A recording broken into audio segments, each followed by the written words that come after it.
let's talk about chemical evolution. In laboratory science, it is proven that hydrogen cannot turn into another element, so we already know that chemical evolution is impossible. Actually, the Sun is powered by hydrogen being converted into higher elements by a process called fusion. It's the energy released from this fusion that heats and lights the Earth. However, the creationist may well argue that no one has actually ever been to the Sun. Ah! I'm burning to death! Ugh. You know how much an apartment that big would cost on the Sun? So let's discount the Sun for the moment. Here on Earth, there are numerous groups working on laser fusion where hydrogen is converted into higher elements. Then of course there's the International Thermonuclear Experimental Reactor, currently being built in France, which is designed to harness the energy released from the fusion of hydrogen into helium. However, even if a creationist were to ignore all of these examples by which hydrogen is converted into higher elements, there are more graphic examples of fusion.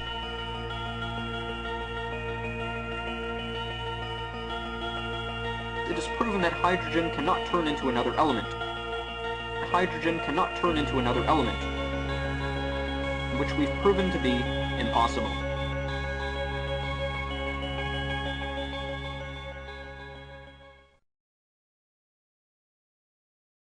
Here's a fun fact. Because the moon can eclipse the sun so perfectly, we can measure the constituency of the sun, the materials and elements on its surface, by observing the pinkish arc of the chromosphere at the moment of totality. Here's a fun fact. The only reason we cannot observe the elements on the surface of the sun all the time is because we live under an atmosphere. Without this, you could make exactly the same observations you can during an eclipse simply by putting your finger over the body of the sun. Here's a fun fact. If we could actually see in the H-alpha wavelength, we would be able to directly observe the dynamic behavior of the surface of the sun. Here's a fun fact. Have you ever wondered why there isn't an eclipse every time the moon orbits the Earth? Well, it's simple. The angle between the plane in which the moon orbits the Earth to the plane in which the Earth orbits the sun is about 5 degrees. Practically, this means that a total solar eclipse can only happen at 2 times of the year. In a different geometrical arrangement, such as, say for instance, the moons of Jupiter, an eclipse is observed every time the moon goes around the planet. The moon fits over the sun so perfectly that it makes it possible to observe the surface of the sun. Otherwise, this would be impossible. If the moon was too big or too small, it would be impossible. Because of our vantage point from the Earth, the moon fits perfectly over the sun, the chances of which are 1 in a trillion. What a crock of shit. The distance between the Earth and the Moon varies by about 10%, between about 360 and 410 million meters. This practically means that the angular size of the Moon can vary by about 10%. As a direct result of this, about 60% of non-partial eclipses, the Moon is too small to completely cover the Sun, and an annular eclipse is observed. In the remaining 40%, the Moon is too large, and a total solar eclipse is observed. All that is required to observe the outer layers of the Sun is for the Moon to be angularly bigger than the Sun. Further, it's completely bogus to call this perfect, for the simple reason that the Moon does not have a smooth surface. This causes an effect known as Bailey's beads, where the Sun shines through the valleys of the surface of the Moon.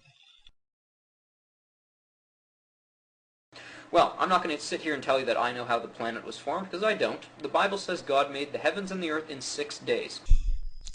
Is that the same Bible that allows you to make the statement that the moon fits perfectly over the sun, the chances of which are 1 in a trillion? You see, this is the thing I'm always curious about when creationists assess probabilities. In order to make a statement on the probability of the moon perfectly covering the sun, ignoring for the moment the fact that it doesn't, you would need to have a solid understanding of the mechanisms and the dynamics of the formation of the solar system and the planets. And yet... Now, I'm not going to sit here and tell you that I know how the stars or the planet was formed, because I have no idea.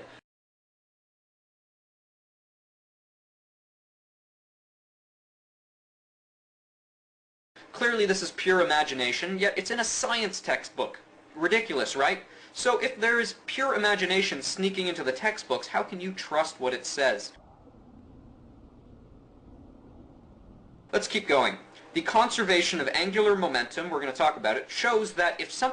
What, you mean the conservation of angular momentum that's in all the textbooks which only moments ago you described as containing complete imagination and as ridiculous?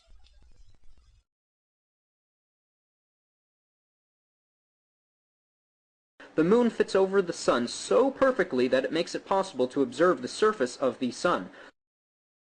In laboratory science, it is proven that hydrogen cannot turn into another element, so we already know that chemical evolution is impossible, and the chances of which are 1 in a trillion.